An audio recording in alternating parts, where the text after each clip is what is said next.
Всем здравствуйте, это врачи из ГАНСИ, отделение реанимации. Вот хочу показать наши аппараты, СИПАП аппараты есть.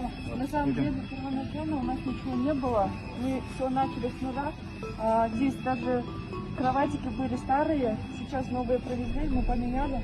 На самом деле, на данный момент вся оборудование достаточно, и вот недавно мы получили еще аппараты. СИПАП-аппараты есть. СИПАП-аппараты, СИПАП-аппараты есть.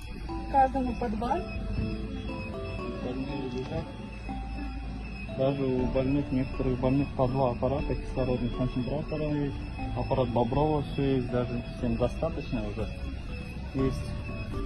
Это новые кровати, да? Регулируются. Которые недавно мы поменяли, всем, чтобы удобно было поднимать. И транспортировка тоже легче с этим, потому что колесных это.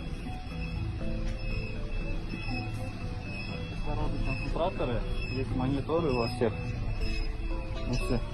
И аппарат СИПАП обязательно. И вот Бобровый есть. Аппарат Бобровый кислородный. Все, вот так у нас все устроено. Вам не болейте, выздоравливайте. И насчет лекарств я тоже хочу сказать, что у нас достаточно лекарств, которые нам предоставили. На данный момент для всех пациентов у нас хватает. Есть необходимость, то, что самое главное транспортировка, и остальное мы сами будем обеспечивать. Лекарства хватает, гепарин есть, кликсан, все есть, все достаточно.